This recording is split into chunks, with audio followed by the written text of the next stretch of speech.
चंदनपुर एक बहुत ही शांत और सीधा साधा गांव था। इस गांव की सबसे मशहूर चीज कोई पुरानी हवेली या कोई बड़ा मंदिर नहीं, बल्कि गांव के बीचों बीच पीपल के पेड़ के नीचे खड़ा रंजीत का झालमुड़ी यानी मसालेदार मुरमुरे का ठेला था। रंजीत सिर्फ 35 साल का था, लेकिन उसकी बातें गांव के सबसे बुजुर्ग इंसान से भी ज्यादा समझदारी वाली होती थी। उसका मजाकिया अंदाज ऐसा था कि रोता हुआ इंसान भी उसकी झालमुड़ी खाते खाते हंस पड़े। रंजीत का मानना था कि जिंदगी और झालमुड़ी दोनों में जब तक सही मसाले का बैलेंस ना हो तब तक मजा नहीं आता। इस कहानी में मुख्य रूप से 3 लोग हैं। हमारा झालमुड़ी वाला रंजीत, उसका पक्का दोस्त सुनील जो हमेशा छोटी छोटी बातों पर घबरा जाता है, और सुनील की पत्नी प्रिया जो बाहर से बहुत सख्त है लेकिन अंदर से बेहद नर्म दिल। शाम का समय है। रंजीत एक कागज के कोन में मुरमुरे और सरसों का तेल डालकर जोर जोर से चम्मच से मिला रहा है।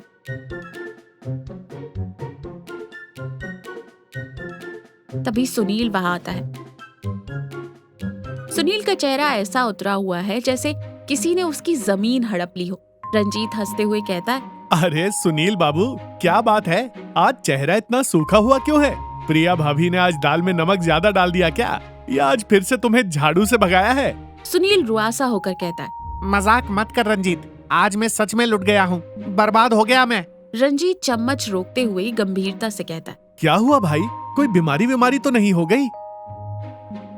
पैसे चोरी हो गए रंजीत, पूरे 50,000 रुपए। वो जो मैंने और प्रिया ने पाई पाई जोड़कर बरसात से पहले घर की छत ठीक करवाने के लिए रखे थे, वो सब दाल के डिब्बे के नीचे से गायब हो गए।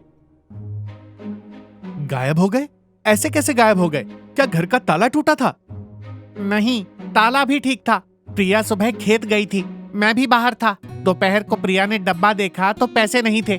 प्रिया घर में बैठी रो रही है और मुझे कुछ समझ नहीं आ रहा है।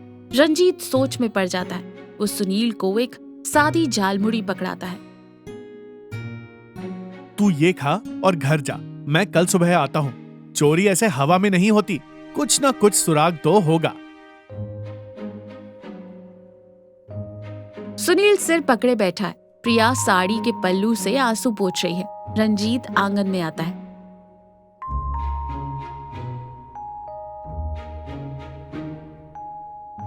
प्रिया गुस्से और दुख में कहती है, आ गए तुम? यहाँ घर में आग लगी है, हमारी छत का पैसा चोरी हो गया और तुम्हें यहाँ भी मुरमुरे ही सूझ रहे होंगे। रंजीत मुस्कुराते हुए कहता है, भाभी, जब दिमाग गर्म हो तो उसे ठंडा करने के लिए कुछ तो चबाना पड़ता है ना। अच्छा मुझे ये बताओ, चोर घर में घुसा कहाँ से? दरवाजे से। और कहाँ से? पर ताला तो मैंने ही खोला था। रंजीत दिमाग लगाते हुए कहता है, यानी ताला नहीं टूटा। अच्छा, घर में टीवी है, पंखा है, अलमारी में तुम्हारी वो बनारसी साड़ी है, चोर ने वो सब नहीं छुआ? वो सीधा रसोई में गया और उसे सपना आया था कि पैसे दाल के डिब्बे के नीचे ही रखे हैं।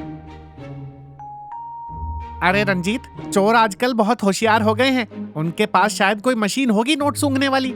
रंजीत सुनील को अजीब नजरों से देखते हुए कहता है, नोट सूंघने वाली मशीन? सुनील, तूने ये कौन सी नई मशीन बाजार में देख ली? चोर इंसान था या पुलिस का कुत्ता? तुम दोनों अपनी बकवास बंद करो, मुझे मेरे पैसे चाहिए। रंजीत, अगर तुम कुछ कर सकते हो तो करो, वरना यहाँ बैठकर मजाक मत उड़ाओ। भाभी, मजाक नहीं कर रहा हूँ, मुझे एक दिन का समय दो। चोर कहीं बाहर का नहीं है, ये मैं पक्के तौर पर कह सकता हूँ। सुनील का चेहरा हल्का सा पीला पड़ जाता है, जिसे रंजीत अपनी पैनी नजरों से नोटिस कर लेता है।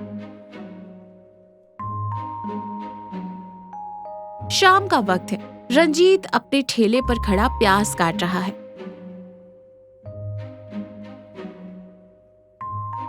सुनील चुपचाप आकर ठेले के पास खड़ा हो जाता है। रंजीत उसे देखता है और चुपचाप एक कागज का कोना बनाता है।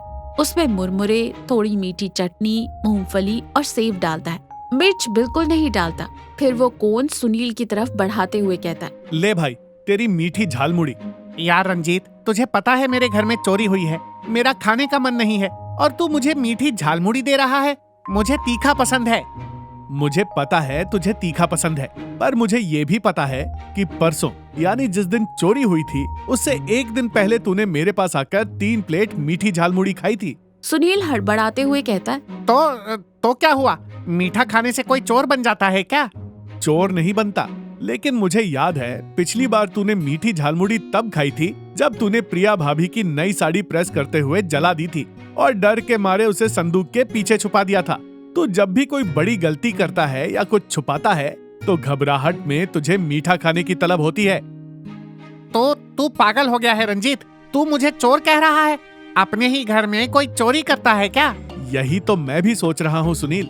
अपने ही घर में इंसान चोरी नहीं करता, वो सिर्फ चीजें छुपाता है। बता दे सुनील, पैसे कहाँ हैं? प्रिया भाभी रो रो कर आधी हो गई है। सुनील एकदम से रो पड़ता है और वहीं ठेले के पास जमीन पर बैठ जाता है।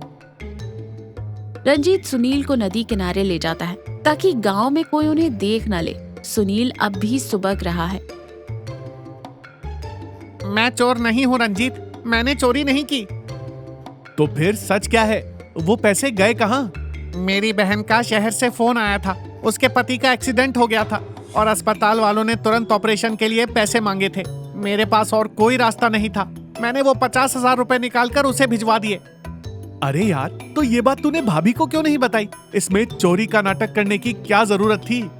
तू जानता है प्रिया को, वो कितनी कड़क है। उसने वो पैसे पिछले 2 साल से दूसरों के कपड़े सिल सिल कर जमा किए थे ताकि इस बरसात में हमारी छत से पानी न टपके। अगर मैं उसे बताता कि मैंने वो पैसे बहन को दे दिए तो घर में महाभारत हो जाती। वो मुझे ताने मार मार कर मार डालती। इसलिए मैंने सोचा चोरी का नाटक करूंगा तो वो किस्मत को कोसेगी, मुझे नहीं। रंजीत गहरी सांस लेते हुए और मुस्कुराते हुए कहता है, तू सच में बेवकूफ है सुनील। झालमुड़ी में अगर नमक ज्यादा हो जाए तो क्या हम उसे फेंक देते हैं? नहीं ना, हम उसमें थोड़ा मुरमुरा और मिला देते हैं ताकि बैलेंस बन जाए। रिश्तों में भी अगर गलती हो जाए या कोई मजबूरी आ जाए तो हम झूठ का जहर नहीं मिलाते, हम उसमें सच और प्यार मिलाते हैं। तूने प्रिया भाभी को समझा ही नहीं। अब मैं क्या करूं रंजीत? अगर अब मैंने सच बताया तो वो मुझे घर से निकाल देगी। तू मेरे साथ चल, बाकी मुझ पर छोड़ दे। रंजीत और सुनील घर पहुंचते हैं। प्रिया रसोई में उदास बैठी है। रंजीत सुनील को आगे करता है, भाभी बाहर आओ, चोर मिल गया है। प्रिया तेजी से बाहर आती है। कहाँ है? कौन है वो कमीना जिसने हमारी छत छीन ली? लाठी लाती हूँ मैं। लाठी की जरूरत नहीं है भाभी, चोर आपके सामने खड़ा है। रंजीत सुनील की तरफ इशारा करता है। ये क्या बोल रहे हो रंजीत? ये अपने ही पैसे क्यों चुराएंगे? सुनील रोने लगता है और हाथ जोड़ लेता है। वो पूरी बात प्रिया को बता देता है कि कैसे बहन के पति के ऑपरेशन के लिए उसने पैसे भिजवा दिए और डर के मारे चोरी का नाटक किया। प्रिया के हाथ से झाड़ू छूटकर नीचे गिर जाती है। सुनील डर के मारे आंखें बंद कर लेता है। उसे लगता है कि अब प्रिया चिल्लाएगी, पर अचानक आंगन में एकदम सन्नाटा छा जाता है। प्रिया धीरे से सुनील के पास जाती है। उसकी आंखों से आंसू बह रहे हैं, लेकिन चेहरे पर गुस्सा नहीं है। तुम सच में पागल आदमी हो सुनील। तुमने मुझे इतना पराया समझ लिया कि मुझसे इतना बड़ा झूठ बोला। मुझे माफ कर दे प्रिया, मुझे लगा तू छत के पैसों के लिए बहुत लड़ेगी। तूने बहुत मेहनत की थी। छत में सुराग है तो बर्तन रखकर पानी रोक लूंगी सुनील, पर अगर मेरी ननद का सुहाग उजड़ जाता तो क्या मैं उस पक्की छत के नीचे चैन से सो पाती? तुमने ये कैसे सोच लिया कि मेरे लिए उन पैसों की कीमत किसी की जान से ज्यादा होगी? मुझे दुख इस बात का नहीं कि पैसे चले गए, मुझे दुख इस बात का है कि तुमने मुझ पर भरोसा ही नहीं किया। सुनील फूट फूट कर रोने लगता है और प्रिया भी रोती है और उसे माफ कर देती है। दोनों के बीच की सारी गलतफहमियां खत्म हो जाती है। माहौल बहुत भावुक हो जाता है। तभी पीछे से रंजीत खांसता है। अगर आप दोनों का ये आंसुओं का सीरियल खत्म हो गया हो तो मेरे हाथ दुख गए हैं। प्रिया और सुनील देखते हैं रंजीत के हाथ में झालमुड़ी के 2 बड़े कोन हैं। रंजीत मुस्कुराते हुए कहता है, लीजिए भाभी, आज की झालमुड़ी में मैंने मिर्ची बहुत कम रखी है और मिठास थोड़ी ज्यादा, बिल्कुल आप दोनों के इस रिश्ते की तरह। और हाँ, छत टपके तो मेरे ठेले के पास जो बड़ी वाली तिरपाल है वो ले आना, बारिश कट जाएगी। प्रिया और सुनील दोनों के चेहरों पर आंसुओं के बीच एक प्यारी सी मुस्कान आ जाती है। वो दोनों रंजीत से झालमुड़ी ले लेते हैं।